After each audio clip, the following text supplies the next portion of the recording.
আসসালামু আলাইকুম ওয়া রাহমাতুল্লাহি ওয়া বারাকাতুহু।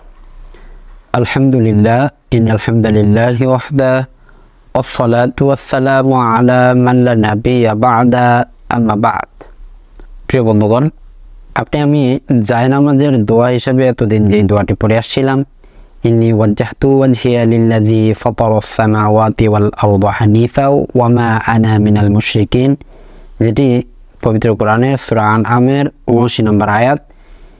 এই আয়াতটিকে আমরা জায়নামাজের দোয়া বলে এতদিন জেনে আসতাম, যেটি একটি সম্পূর্ণ বানোয়াট কথা, এবং এই সম্পর্কিত যতগুলো হাদিস রয়েছে সবগুলি বানোয়াট এবং জাল। তো এরকম কোন হাদিস সহিহ সূত্রে বর্ণিত হয়নি যেটি রাসূল সাল্লাল্লাহু আলাইহি ওয়াসাল্লাম বলেছেন।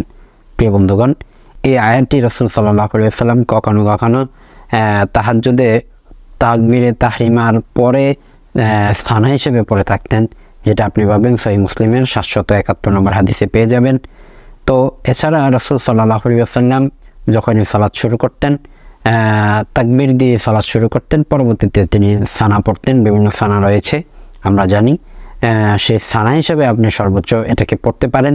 কিন্তু তাকবীরে তাহরিমার আগে জায়নামাজের দোয়া বলে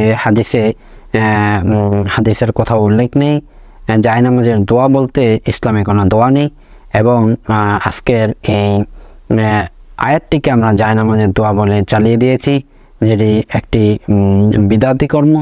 এই কর্মের মাধ্যমে আপনার আমার সালাত নষ্ট হয়ে যেতে পারে এবং আমল ইবাদত নষ্ট হয়ে যেতে পারে, এবং এই দোয়া পড়ার কারণে আমি গুনাহগার হয়ে যেতে পারি, শুধুমাত্র ভুল জায়গায় পড়ার কারণে।